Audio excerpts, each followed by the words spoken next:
because that's what it looked like when it first happened. It looked Yes, sir, there she goes.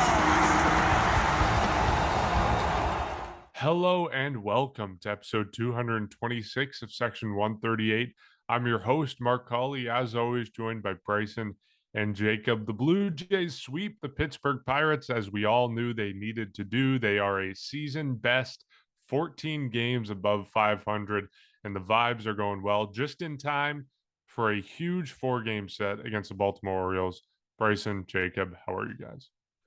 Doing good. It may not be perfect baseball that the Jays are playing right now, but I think the important part is that they're finding ways to win. And you were talking about how crucial it is. We all know how crucial it is. It continues to be crucial in terms of this wild card race. And may I add, this may also turn into a AL East race because of the amount of games that both, I guess, all the other three teams in the AL East have made up on the Yankees. And an incredible atmosphere, obviously, this weekend in Pittsburgh. You love to come away with the sweep, as it was perfectly predicted by yours truly. Yeah, the Rays are sneaking up on the Yankees, as are the Blue Jays. The Blue Jays are 1 game back to the Rays now as things stand. I think the Rays are 5 back for the division lead. The Blue Jays are 6 back for the division lead. And then Seattle, as things stand now, as we understand it, there's a rain delay in Cleveland where Seattle's playing. But as things stand now, Seattle leads a wild card race by a half game over Tampa Bay. Then the Blue Jays are a game back at Tampa Bay. Then Baltimore, I think, is 2 games or 2.5 back at the Blue Jays right Two and a now. half now, yeah. Things have changed a lot since we last spoke. They're going to continue to change, of course, 4 games against Baltimore. But first, we have to talk about this series. Jacob, how are you? Well, I'm glad that you mentioned that 2.5 games because this team, I said this last time, doesn't matter how, you need to start winning games. And now they gained a game over the Baltimore Orioles. Obviously, the Mariners, a little bit of a different story, but Rays and Yankees, another AL East matchup. Like knowing what you know now and the matchups that you have outside of your own matchup, you can control your own destiny by winning. But you're winning now at times where other teams are starting to lose. And let's not forget the collapse of the New York Yankees. Like you need now that September is officially here. I can't remember if we recorded on September 1st or not, but now that it is officially September, or now that we're in our second episode of September, every single game counts, and we are now, we're at closing time if it does make any sense that way. So you got a huge matchup after this, and it's only going to get more important and hopefully more stressful and more exciting going forward. Let's start with the big standout from today. That was Bo Bichette, or, this entire series, it was Bo Bichette. He led the way offensively for the Blue Jays and, of course, had some great defensive plays up the middle as well. This is a guy we've been harping on all season for not showing up and not performing when it matters. This is when it matters, and now he's showing up. He had a home run that gave the Blue Jays some insurance runs. He scored a couple runs elsewhere in this series, and of course, I mentioned that defensive play up the middle. You look at his splits. Last 7 games, 26 at-bats, 10 hits, 5 RBI, 4 walks. That's good for a 385, 484, 615 split. And you look even past 15 games. It's not just his last week. Past 2 weeks, he's got a 310, 385, 466 split. And then even last 30 games, not quite as good, hitting 288 over that span. But he's really turned things around as the season has gone on. And it's going to be very important for the Blue Jays. We talked last week or last time we recorded about why the Blue Jays are so inconsistent and where they need players to step up. And Bo Bichette is going to be a big part of that. And the fact that he is heating up and the fact that he's taken on the mantle of leading this team through this rough stretch, especially as George Springer has seemingly gone cold, is a big bonus to the Blue Jays. So that's going to be a big part of their success in the month of September if it continues, or their downfall in the month of September and October if it goes the other way, and this is just a flash in the pan. So that's a big takeaway from this series. But Bryson, as you mentioned, it's not the best play from the Blue Jays. Like, the pitching was phenomenal. The defense was good. The base running was kind of atrocious at times, and the offense didn't really show up against a team that has one of the worst 3 records in Major League Baseball. So, of course, a sweep is great. That's what you have to do against Pittsburgh, and the Blue Jays showed up when it matters, and there's obviously tons of good takeaways from this series, but there's still areas that the Blue Jays need to pick up on and improve, because they're going into, again, we're going to mention this over and over and over in this episode, but a crucial 4-game series against Baltimore that has a potential, maybe not to decide the season because there's still lots of games to go left against Baltimore, but to make their remaining path either very easy or very difficult. So cleaning up those things, performing against a team that is good instead of a team that is at the bottom of the standings is going to be important. But first takeaway, the biggest takeaway, I think, is Bo Bichette. Oh, he was absolutely fantastic. And even want to look at the bottom of the order too. That double that he hit in the second game of the series, that doesn't happen unless someone like Matt Chapman doesn't work the count and see nearly a dozen pitches. And obviously, or then Bo Bichette going and fouling off a variety of pitches, and he finally gets it. And he even looked, I think, a little bit uncomfortable in that at bat. You know, a lot of late foul offs, a lot of early pitches that he was hitting, but he was battling, and it's something that we've seen at times from everyone on the team, but especially with him and coming off of last season where he hit just under 300 with about 30 home runs. Like this season has not been that type of season with him, and the team is still better than it was last time or last season, even with that underperformance that they're seeing. But to have him come up in a big, just come in an absolute huge situation, and even in the inning after with that great play, like I'm sure it wouldn't have decided the game or tied it or anything like that, but just that momentum boost. We talk about his defense, and we all remember the quote that I had about it a couple days ago. It's not been great, but he's turned things around, and he's looked very, very good in this series, and I think that's just it's a big plus considering the team is still doing well. You're still getting performances out of the guys that you've expected to, for the most part. The bottom of the order is definitely a lot better than I think a lot of people have expected to, although it has struggled at times. But now it's almost as if that final piece, that final big piece is starting to come around. And what better time when you now desperately, desperately, desperately need wins? And I think the biggest thing is, even if it is a bad team that you played, of course you expect to sweep. I think I said 2 of 3, but you need to win this series. Even if it is a bad team that you just barely beat, to me, like I think it can look at you can look at it as momentum. And we're talking about the rotation bleeding into the bullpen not necessarily being the greatest. It was good today, especially in a bullpen day when that was all that was pitching. Looking at the end of the game when Jordan Romano definitely got out of that clutch situation, that's momentum boosting right there. Bo Bichette, even that half inning after he made that play, I'm sure he felt that once he went into the field or went into the dugout or hit second base after he rounded first and saw 3 guys go in. Like this team, I think it's finally starting to realize, hey, we are performing well. We're finally getting all the performances that we need, even though we just barely beat this team. You go into a 4-game set with the Orioles, who I'll give them credit. They've been quite good this season. We always talk about them being at the basement of the AL East. I think this is going to be a very, very interesting series for both teams. And even now, I'm assuming I'm not going to get necessarily into series predictions yet, but if somebody wins this series, the AL East, the lead for the AL East could be very interesting to say the least, considering how with the Yankees definitely struggling. This team, it's looking like they're finally able to click in to some extent to all cylinders. Even you look at Ross Stripling having that fantastic start, and then in the second game, again, you see Trevor Richards come in performing well. Yusei Kikuchi, not even that bad of an outing, only 1 earned run allowed over, I think it was 3 innings. Then Alec Manoa, same thing. Like it seems as if even though the Blue Jays just kind of barely beat the Pirates, it's one that you can look at and say, I don't think that this necessarily was just barely beating them. This was what you rely on your team beat the other team. And if that can happen, that can continue. I think Gosman's slated for the first game in the Orioles series. It could just be at this point, keep the momentum going, keep the wins going.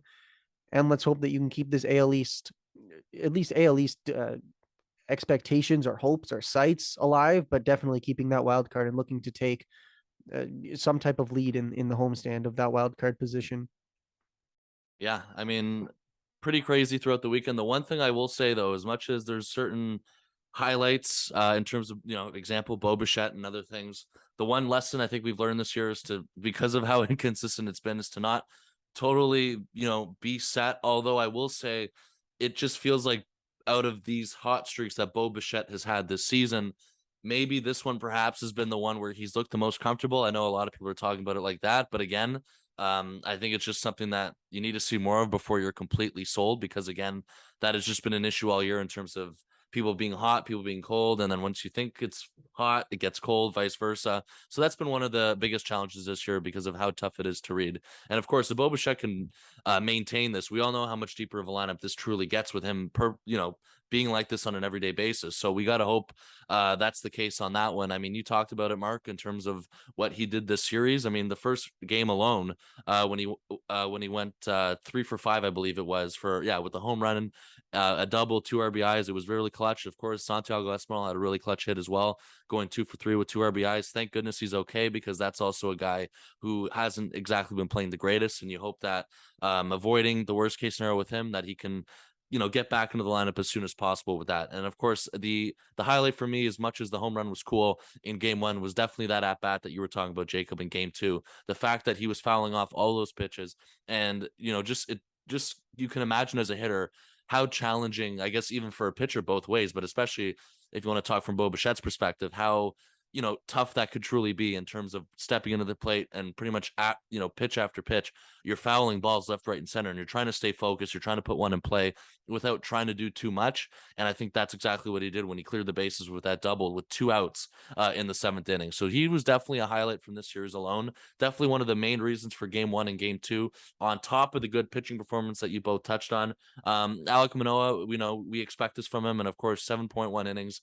He was lights out. And the fact that when they showed him when John Schneider was coming to the mound, about how he was basically saying, no effing way, no effing way, I got these guys, in terms of you're lip reading that's something that you love to see out of him like that. Who knows if he would have been able to do it, but the fact that he was battling out there, he was sharp, he was focused. That's all in all definitely what you expect out of him, and he was really good. So the highlight for me too from the pitching was definitely that bullpen game. And both of you guys know how I feel about a bullpen game.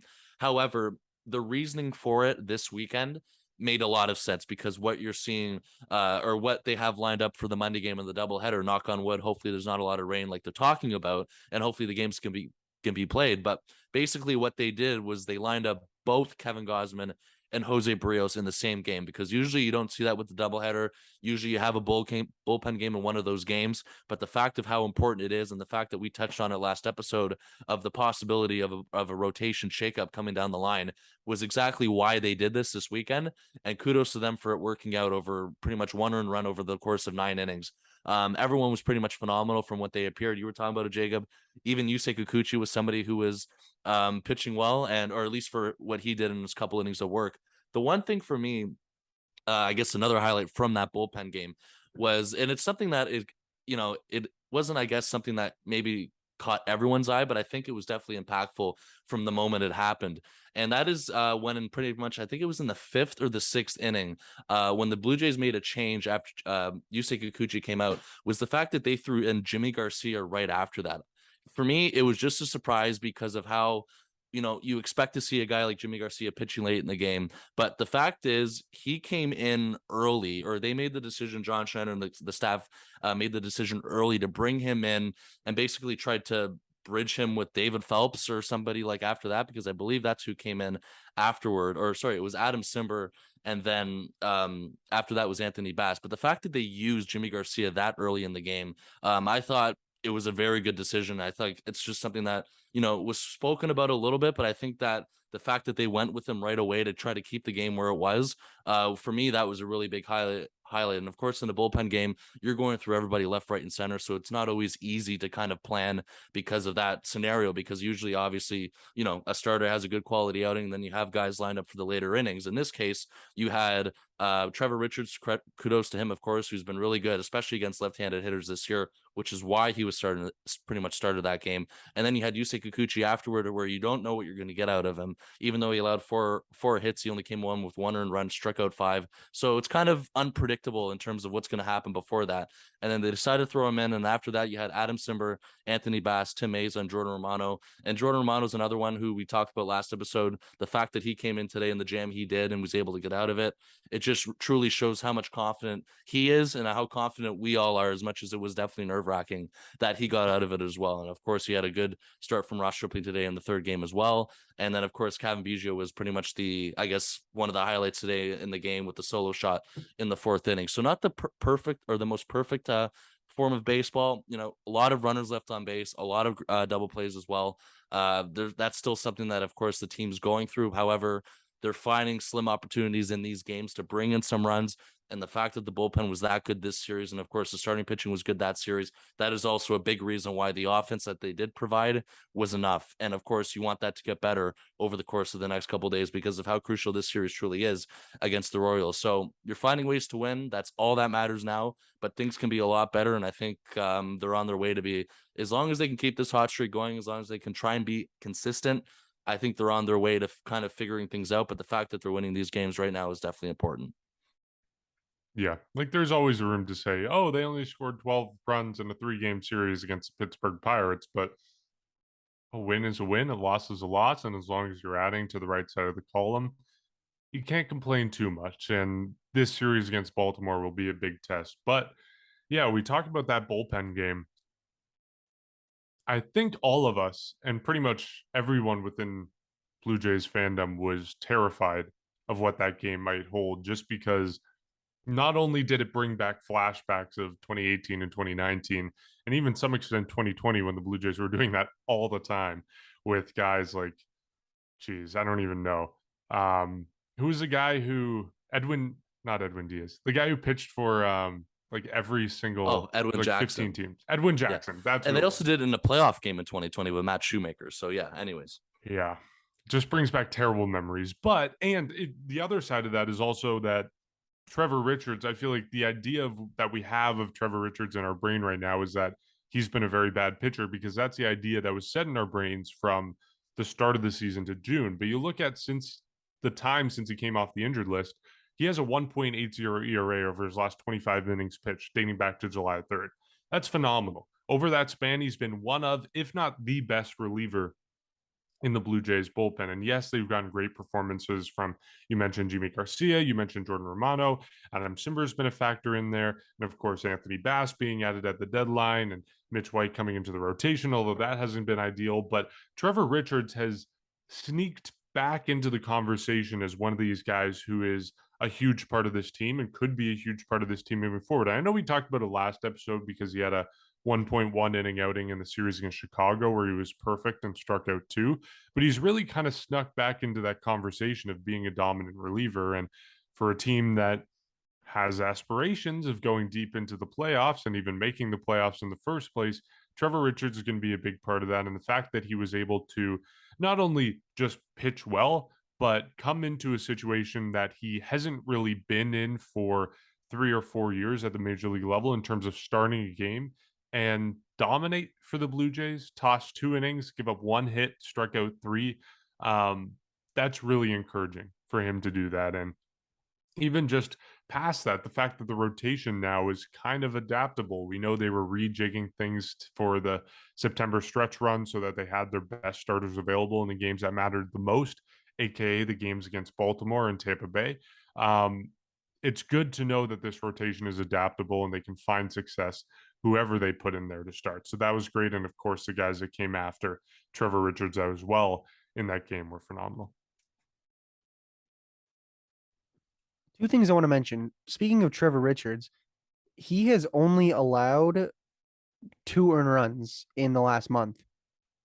He won in on the 15th of August, won on the 8th. So and that's not 2 appearances or 3 appearances. He's pitched quite a lot. He's done definitely his fair share. And the other thing I want to say, we're talking about the rotation being a little bit reworked, talking about how, geez, we haven't seen an opener in a while, but if Mitch White struggles again, or you see somebody like Trevor Richards or Yusei Kikuchi perform well, even if it's in a 2 or 3 inning scenario, is this something that they do?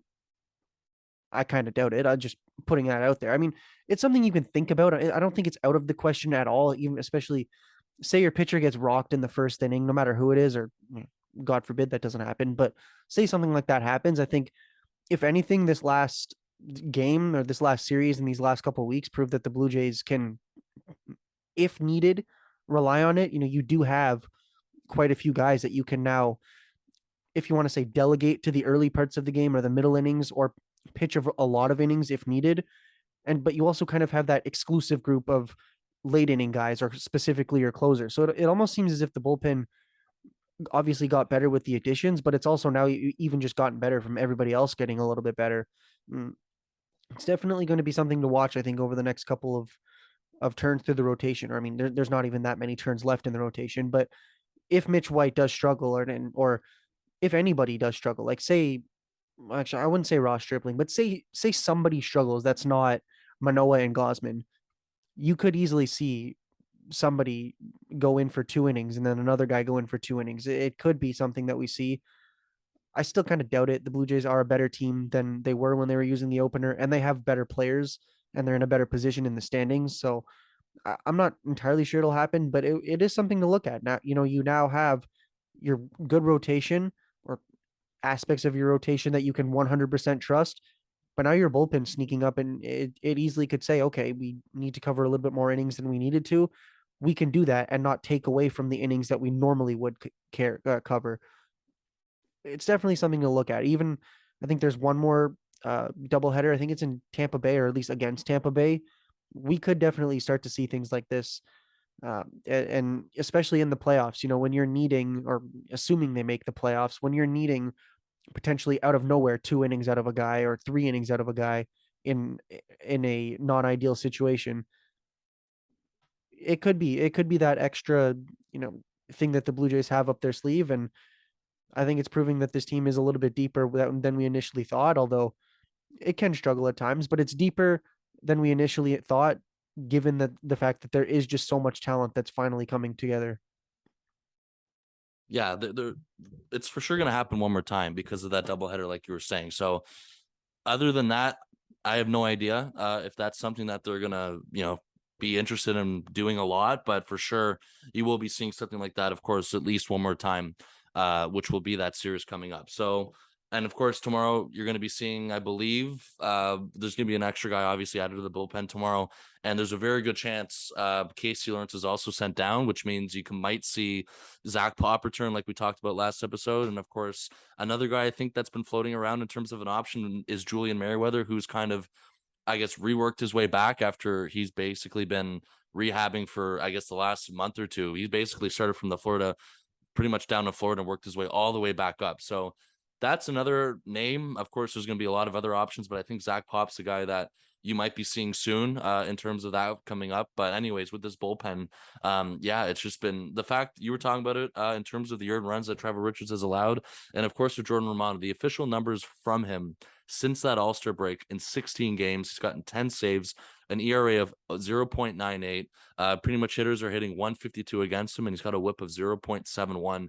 The guy's been lights out. We've talked about it. And just the fact that all these guys, especially Trevor Richards, could be a key factor because, of course, majority of the year, they weren't operating off of that in terms of him being a top guy in the bullpen. Of course, it started like that, but of course, there was also struggles from him from that part. And then, of course, he had to go to the IL, and then he came back, and he's kind of been working his way back up from lower leverage to higher leverage.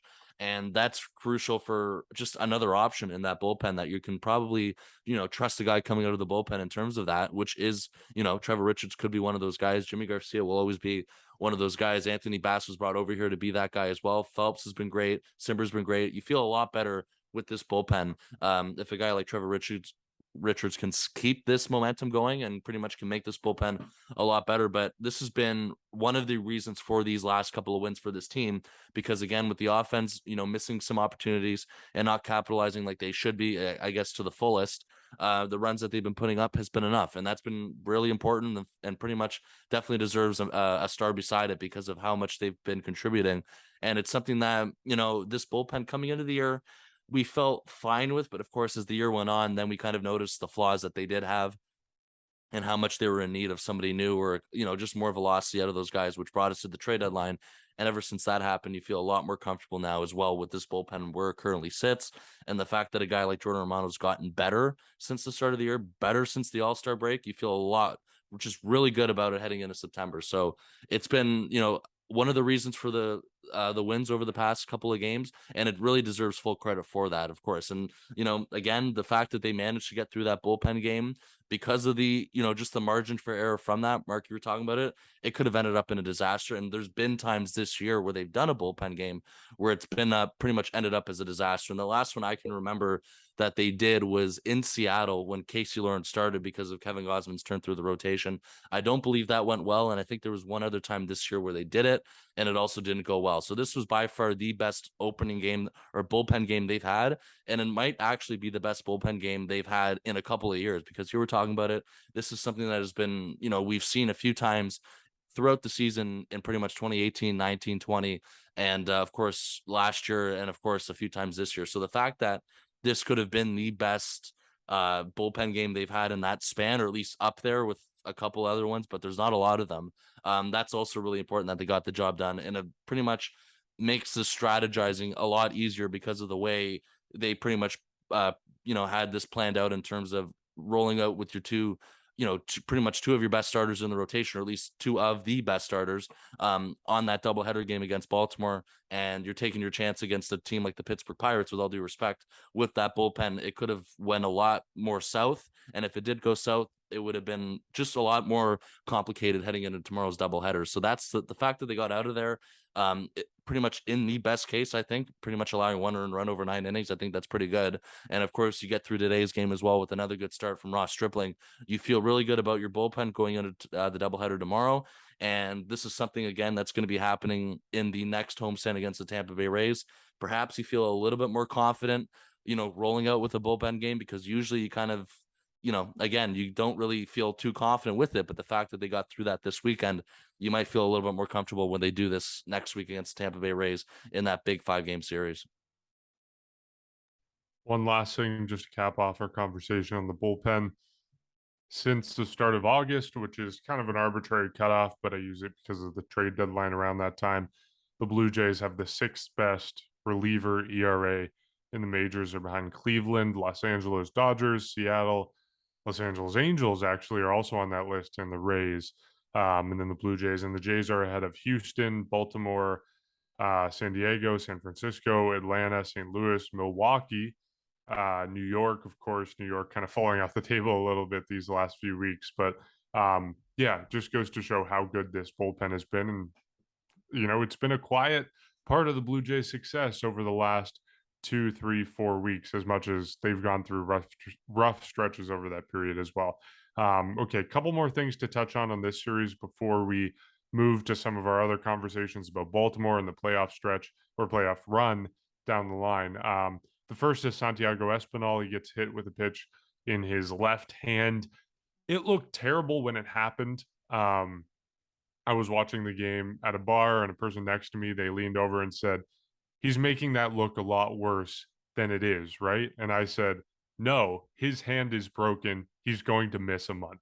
Because that's what it looked like when it first happened. It looked like worst case scenario for the Blue Jays, because Santiago Espinal, I don't know the last time I've seen someone in that much pain, or appear to be in that much pain, on the field. And of course, there are a million different bones in the hand, and you mess up one of them, it can ruin your season, as we've seen with many players over the course of the last couple of years around the major leagues. So I thought it was game over in that moment, but fortunately, it sounds like it's just a contusion. Sounds like it's just going to be a bruise that hopefully goes away over the next few days, and hopefully Espinal is available at least off the bench in a couple days, which I think is best case scenario for the Blue Jays. So that's the first thing I want to talk about. Second thing I want to ask you guys is, Matt Chapman was moved to the leadoff spot for the final game of this series. What are your thoughts on that? Because to be honest, I kind of like it. He's been getting on base a lot, walking a lot, having good at-bats, even if his numbers over the course of the season aren't there.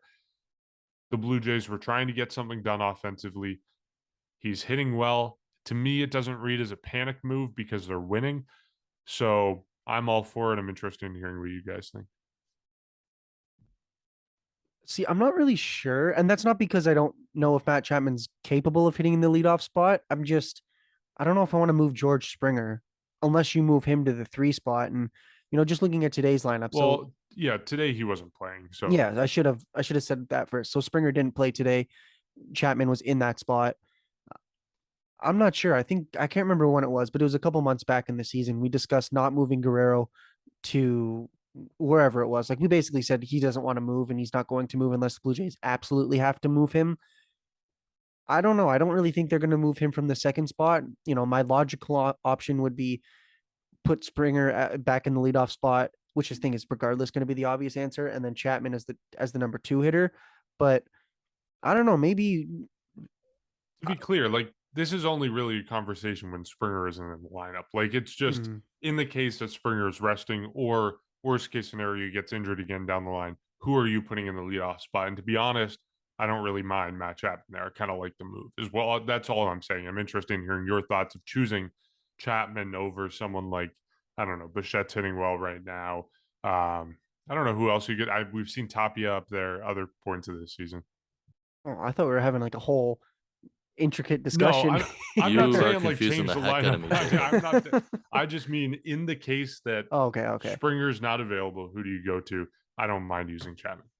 Yeah, okay. Well, if that's the case, absolutely. Well, it doesn't hurt to have Chapman, but being more specific, and I'll just spend like 30 seconds on this, but I don't see the issue with moving Chapman up maybe 3 or 4, something like that, as I see Bryson's now counting. But I don't think it's a bad option. I think Matt Chapman deserves to hit a little bit higher, but in this case, I mean, it didn't really work out today. He was only 1 for 5 with a strikeout, but in the instance that Springer's not there, I think, Chapman's one of your better hitters. It's not a bad option. Yeah, I'm sorry. I was really thrown off about just the way I'm this sorry. conversation was heading. I thought we were But no, having it's much all more good because maybe intricate. I thought I understood Mark wrong, but whatever. All good. This is only a thing, obviously, when George Springer is not in the lineup. Yes. Listen, you talk about it, Mark. I think Raimel Tapia has been a guy. You've seen Kevin Biggio lead off. There's been tons of other names that were. Oh, Lourdes Gurriel Jr. was the guy leading off for majority of the latest IL stint for George Springer. I'm trying to think if there's anybody else, but there definitely was a few, maybe 1 or 2 others, of course, and there was Chapman today. This is something that I don't think there's a definitive leadoff hitter when George Springer isn't playing, which is why, again, they've gone through a lot of different, just names and they try to, some other or some new things out. And I think today was pretty much trying out Matt Chapman at the leadoff spot. He has history of pretty much hitting at the top of the order when he was with the Oakland A's in the past. I think this was a pretty much part of that conversation we had earlier in the year about that whole batting order change. So the fact that he has some familiarity up there, it doesn't hurt whatsoever. I like it like you do, Mark. If that's the case when Days Springer isn't playing, for some reason, to me, it's more appealing than having Lourdes Gurriel Jr. leading off. But again, we don't know how much we're going to see that throughout the rest of the way.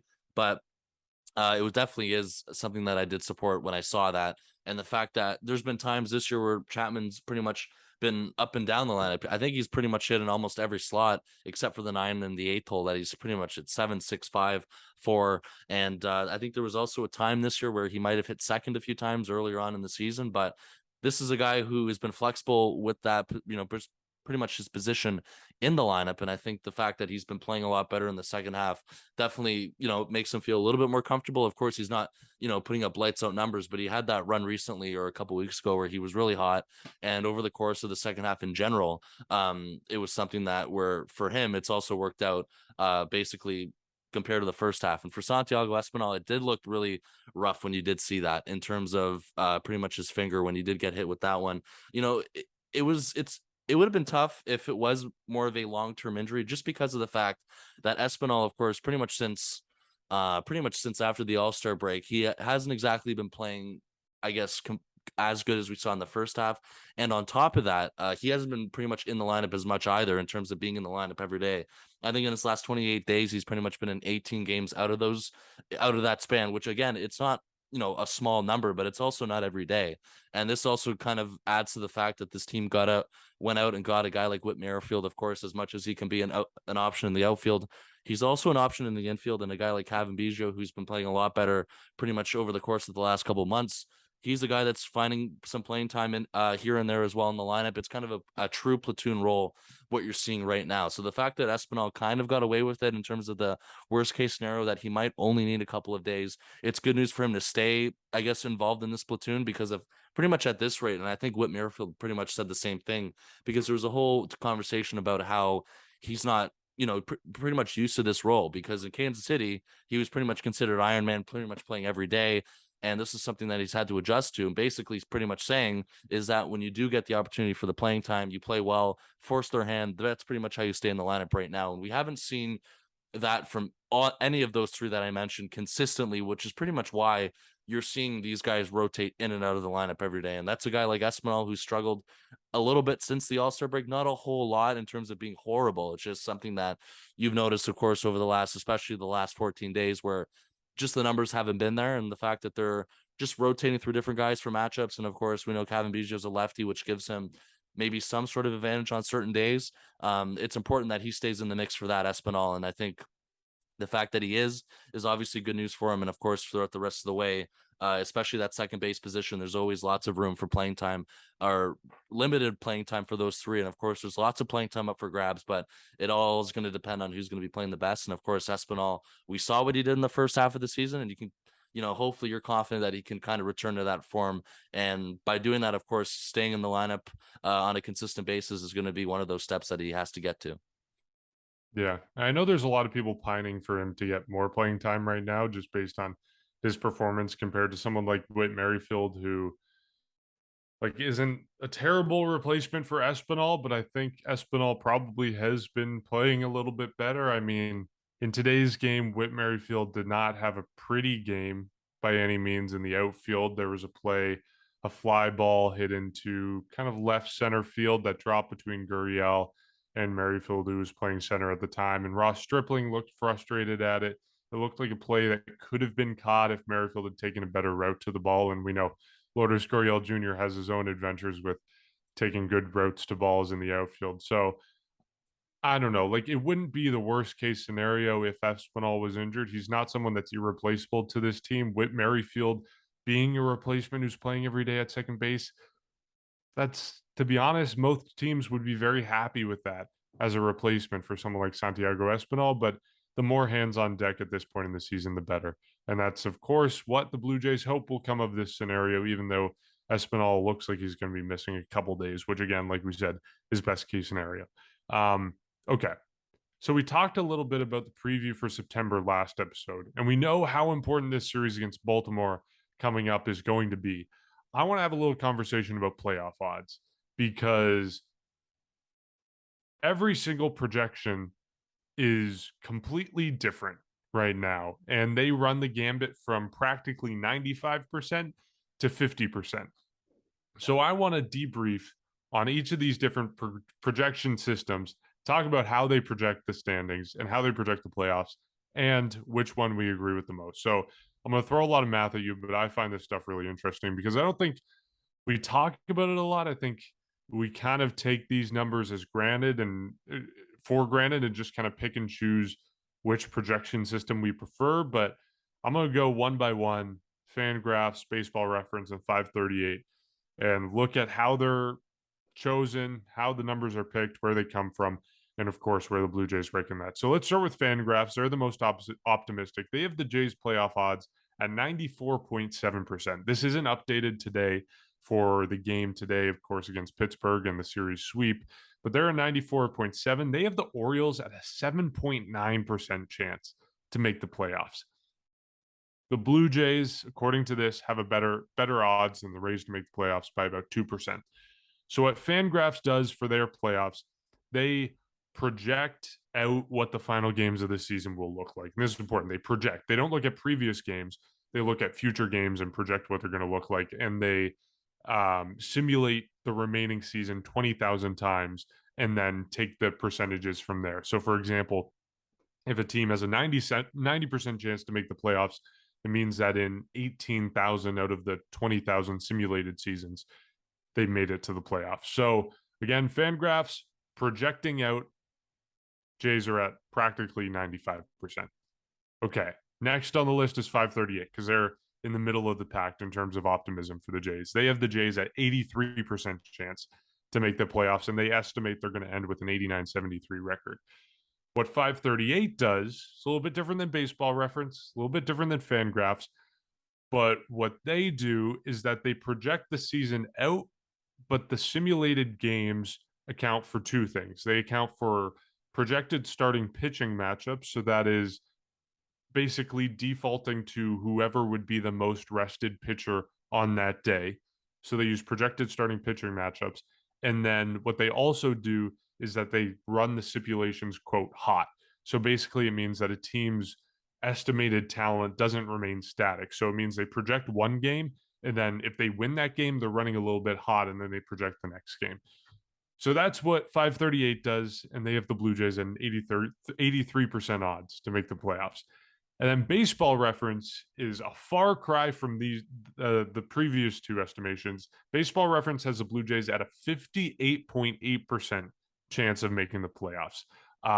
It's still a little bit above Baltimore. Baltimore's at 51.9%. But even just looking at Baltimore across these three projection services, Fangraphs has them at a 7.9%. Baseball Reference has them at 51.9%. Just totally different worlds. So what Baseball Reference does is it doesn't project anything. It looks at a team's performance over the last 100 regular season games and uses that to determine how good a team is and what their odds of making the playoffs are. So three dramatically different projection services, three dramatically different numbers, but bottom line, the three numbers you need to know is Fangraphs 95%, 538 83%, and Baseball Reference 59%. So out of those three numbers, what do you agree with most? What do you think is the most likely scenario for the Blue Jay and the most realistic estimation of their odds to make the playoffs? Keeping in mind what we talked about earlier about the current wildcard standings and, of course, the race that's going on in the AL East as well. See, the first one you said, I know I'm going to make some people angry, but I think 95% right now is a little too high. Here's the thing.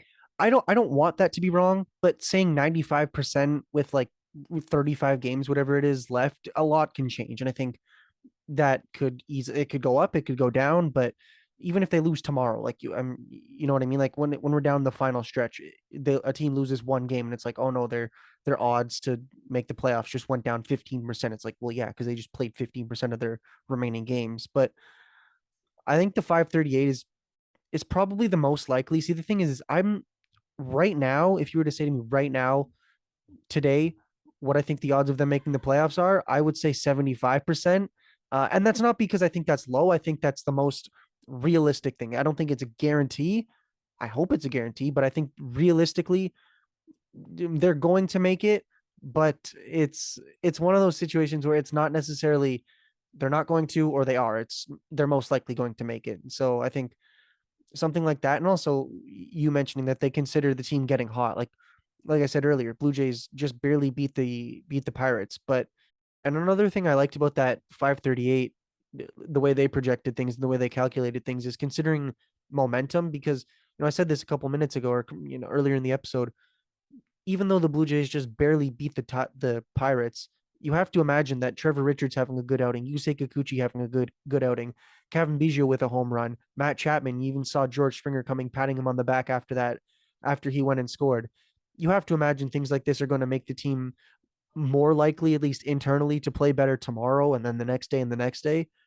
So I think that's probably the most realistic scenario, something like that, where you project the raw power of the team head-to-head matchups, but you also have to consider things like how good has the team been, because I've seen this a lot. I think Buck Martinez said it when the Blue Jays, and this was in a random broadcast, I don't remember the exact date, but basically everyone that I've heard on Sportsnet and everywhere is that Blue Jays, if they get hot at the right time, they gain momentum. They could easily beat any team in baseball. And it's to me, I think that is what matters the most right now is you have your last little bit of games, you get that momentum going, you take 3 or 4 from the Orioles, easily could give you the momentum to take the next little bit. And I think even last season, the biggest reason why the Blue Jays were back in the playoff race, you remember, I think it was a 7 or 8 game win streak where they swept the Yankees. And then before that, like just before the trade deadline, before they came home, they were completely out of it. Like we were happy to see them home, but it was like, yeah, okay, next year they'll be better. Then they won 9 of 11 or whatever that homestand was, won a ton of games at the end of August, early into September, and were really good the entire month. And I think part of that has to do with the momentum. And I think that is the key factor here is how good how hot can a team get, and how much can that improve their own confidence in their ability to beat them. And after the Orioles, just quickly, they're against the Rangers. You take 3-4 or 4-4 from the Orioles. No disrespect to the Texas Rangers, I have a feeling that easily after that you can take the momentum and take another big series. So long story short, I don't think that it's not necessary that it isn't necessarily just head-to-head matchups. You have to consider how good the team is currently, because that, to me, I think that impacts the current and immediate future a lot more than just raw current record. Yeah, that's it's interesting, especially the baseball reference one. Of course, the 538 one is of course pretty much the middle, I guess the middle ground between the two in terms of Fangraphs and baseball reference. So it is pretty interesting to see, I guess, how different the number is and also how different they do the projections, because you were talking about how they kind of baseball reference reverts more to the previous matchups. And then you basically said, from what I understand, Fangraphs looks to the, I guess, projections in the rest of the games, but they also do it almost 20,000 times. I believe that's what you said. So they do it a lot of times. It obviously builds up a lot of sample size for them, I guess, for them to be And confident. just to comment on the sample size, well, Fangraphs runs it 20,000 times. Yeah, Baseball Reference only runs it 1,000 times. So, exactly. 20 times difference there. It's huge, and basically it really is huge. So, and I assume 538 does more than baseball reference anyway. Again, it's more of the middle ground between the three. So they build up a sample size for that. For me, I usually always revert to Fangraphs for these projections. I'm never usually a fan of the baseball reference ones. The 538 ones I look at a little bit, but to me, the 90, as much as that's a crazy or a really high number, 95%, I like that one compared to the other two. I think that one's the most reasonable one. Listen, you have three spots that are up for grabs between pretty much four teams. And of course, you can maybe include a central team, but there is no spot that in terms of a team that's running away with it. The Jays are basically a game and a half back of that top spot. And they also have the chance to finish second, third. And something that we reverted to at the beginning of the episode, the AL East isn't exactly a wrap just yet either. So there's another playoff spot there. And of course, that's another spot in general that mixes in another team like the Yankees. But all these teams have in common is how close together they are. Of course, it can go either way. The one thing that's very obvious from these projections is that, and the fact that they're doing it 20,000 times, is that the Jays, obviously, based on those projections from Fangraphs, I assume the outcome against, the remaining games against the Orioles and the Rays, because those are pretty much the top two teams that they play the rest of the year.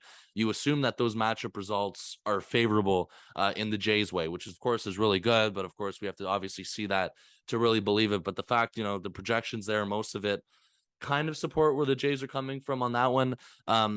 I like that. I like that that's the case. And of course, they're going to have lots of opportunities to move up. Like I said, they play the Rays multiple times. They play the Orioles. And that is going to be one of the deciding factors, especially with the Orioles. What I mentioned last time is that that series alone, or those series pretty much the rest of the way, will basically decide the Orioles' fate as well as probably the Jays' fate. And you have another series against the Yankees too. So the fact that you have these opportunities to climb up because of the amount of times that you play these teams, I think that's also a reason for the high percentage, because it's not like it's one of those things. And this was pretty much what happened last year, where it wasn't in your hands. You were relying on help. And the fact is that this is all in front of the Jays right now. They have the potential to really put themselves in a better position on their own in terms of their own fate, besides the Mariners, because they've already played the Mariners, but they have the chance to do that on the Rays, the Orioles, the Yankees. And of course, they have the opportunity to do that against, some favorable matchups as well the rest of the way, like we've seen most recently with the Pittsburgh Pirates. I like the way that is. This was something that was pretty much hyped up at the beginning of the year with this team. Not exactly the greatest, I guess, expectations, or pretty much the expectations that we imagined at this point of the season. But the fact of the matter is, as much as they're not, that AL East runaway team like a lot of people were talking about, the playoffs is still very much in reach, of course, and the Jays are in a playoff spot by 2.5 games. And the fact, I think, that they have a really good opportunity at this pace the rest of the way, even though they're not playing their best baseball to get in the playoffs, it's definitely a good chance. And if they can catch fire like we've been talking about, if they can pretty much be consistent, that we're still waiting for, but of course there's still a chance it can happen, you got to feel even more confident about where they sit the rest of the way. And the fact is too, not only about the 95%, for me, I like the way Fangraphs does it as well compared to the other two sites like we were talking about at the beginning, Mark. So that has something to do with it. And I think that the 95% again of course of how high it is, I do think it's something that makes sense because of the things I mentioned. So that's why I do think I probably support the Fangraphs prediction the most. Yeah, if you had asked me without telling me the numbers, which one of these projection systems I would buy more into, my answer would be Fangraphs because that's the site that normally has the best baseball projections out there. But just looking at the numbers, like to me, it doesn't pass the eye test. And I don't know if that's, me not listening to the numbers and I should just ignore the eye test and ignore what my gut is telling me and buy into the numbers. I don't know, but it doesn't pass the eye test. Like you're telling me that there is only a 5% chance of the Orioles winning 3 more games over the next 30 games than the Blue Jays. Like that's what the difference is. It's 3 games. And these teams have 10 games against each other. So that doesn't pass the eye test for me. So that's why I don't agree with Fangraphs. But again, if you were to ask me outside of this scenario, I would choose Fangraphs. The number I agree with most is 538, not because I like their projection system more, but just because the number makes more sense. To take, the approach that you were taking, Jacob, just pulling a number. Like if I was to just choose a number, I would probably choose about 80% chance that the Blue Jays make the playoffs. And Fangraphs is 95. Baseball Reference is way lower. 538 is right around what I would project. So that's the one I agree with most, not because of the way they project it, but because of the number they end up with. What I do find very interesting in all of this is that Fangraphs projects the Blue Jays for 89 wins. 538 projects the Blue Jays for 89 wins. Baseball Reference projects the Blue Jays for 88 wins. So we're not talking about an actual difference in what the Blue Jays are doing because all these projection systems basically have them at the exact same spot, give or take 1 game. It's just the teams around them. That's what it depends on. I'm willing to bet, don't have the numbers in front of me, but that Baltimore is a difference. Tampa Bay is a difference in terms of projected wins and losses in that scenario. So I find that really interesting. And just to end this conversation off, if you're not a baseball fan and you're listening to us ramble on for 10, 20 minutes about the subtleties of 3 different projection services, I mean, this is what it means to be a baseball fan. It's so much fun to talk about these things. It's awesome. Only going a little bit crazy. Yeah. I mean, we're talking about 3 different projection systems simulating 20,000 times the outcome of 30 games that we're going to know the outcome of in a month's time. So yeah, we are going a little bit insane talking about the Blue Jays. But the next series, we've been leading up to it the entire episode, 4 games against Baltimore. It is going to be huge for the Blue Jays, in addition to the remaining series outside of this that they have against the Orioles and they have against the Rays and they have against the Yankees, as you mentioned, Bryson. Okay, the starters for this series. Game 1, tomorrow, doubleheader. Game 1 of the doubleheader is going to be Gausman versus Jordan Lyles. Lyles has a 4.25 ERA. Game 2 of the doubleheader is going to be Jose Barrios versus TBD. The Orioles have yet to announce their starter for that game. Probably going to end up calling them up as the 28th man or 29th man on the roster. Tuesday is going to be Mitch White versus Kyle Bradish. Bradish has a 5.17 ERA. Wednesday, the conclusion of the series is going to be the game we're all going to want to watch. It is Alec Manoa versus Dean Kramer, who has a 3.22 ERA. So that gives you a general idea of what to expect from this series. We know the stakes are sky high. What do you project happening in this series? See, here's where it gets interesting is the doubleheader, I think, throws things off a little bit because depending on who wins game 1 and how they win game 1, you could easily be up 2-0 after the first day of the series. So I don't know. I have a feeling, just considering the Orioles do not have a starter named for that second game in the doubleheader, might hurt them a little bit, considering the Blue Jays do have 2 guys back to back just hitting them like the 1-2 Mayweather. So I would predict I'm going to go 3 or 4. I think if realistically, I think they're going to win one of that doubleheader, maybe lose one. But if they win the other one, I don't know if a sweep is likely, but I think you're for sure taking one of those double headers, and then do you take the rest of the series, or at least the rest of the days, is the biggest question. This is tough. And according to MLB.com, there is a starter for game 2. It's Mike Bowman, I believe. He's made 7 starts this year, or 7 appearances, a 4.50 ERA. So somebody's pretty much like you were saying, Mark, but he's been up and down. But yeah, I mean, you definitely feel more comfortable though, because of the starters, because of the way they've fixed this rotation, that you're sending out 2 of your guys in the doubleheader compared to a bullpen game. You like what you see out of that. Mitch White, we've talked about it. How much longer can this really, I guess, can he sustain this pretty much stretch of bad luck? And of course, with Wednesday, you like your chances with Alec Manoa too. The problem hasn't been that. There's been a lot of things that haven't been going their way offensively. There's been it hasn't been perfect, like we pretty much talked about this episode. So you need the starters to be good. Of course, another key factor about the offense right now is you need the bullpen to be good as well. We know the Orioles also have a good bullpen. I'm torn on this.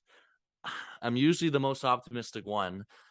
I'm going to say they split this series. I think that's a safe pick for a 4-game doubleheader. I can easily see it going the way that you predicted, Jacob, and I really hope I'm wrong. I really hope it's 3-4 at least. But for me, to be safe in a 4-game series, which includes a doubleheader, those are always tough to win no matter who you're playing. I'll say they split this series.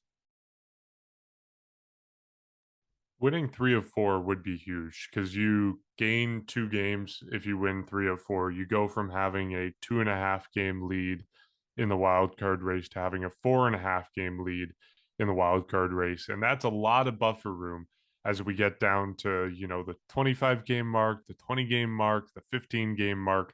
Having a 4.5 game lead is a lot more substantial than a 2.5 game lead. So that would be huge for the Blue Jays, but ultimately, I don't see it happening. I think these 2 teams are going to keep the fun going, and they're going to split it and not change anything in the standings and keep the action exciting and thrilling and on the edge of our seat until the end of this season. So I'm going to go split as well. And I mean, I hope to be wrong. You always hope to be wrong when you project the Blue Jays to lose, but regardless, we're looking forward to it. And we got the day off with the holiday tomorrow, so we'll be able to watch Blue Jays baseball all day from 1 p.m. to whenever game 2 ends, probably around 7 or 8 p.m. in the evening. So it's going to be a fun day for sure. Important baseball on the TV. You could wish for nothing more in the month of September. And of course, hopefully deep into the month of October. We will end our episode there. As always, you can support us by going to patreon.com/section138pod. You'll find tons of member benefits, whether it's joining our Discord and chatting with us about Blue Jays baseball, or having access to all our bloopers that we make on the episode. So I encourage you to check that out. You can also support us by following us on social media. That's at Section 138 Pod on Instagram, Twitter, and TikTok. You can leave a rating and review for us on Apple Podcasts and Spotify, wherever you find podcasts. And you can go follow or subscribe to our YouTube, which just helps, up our count a little bit. Okay. 4 games against Baltimore. We're looking forward to it. It's going to be so much fun. And of course, kicking it all off with the doubleheader tomorrow or today as you're listening to this. We'll catch you after the all-important series in Baltimore.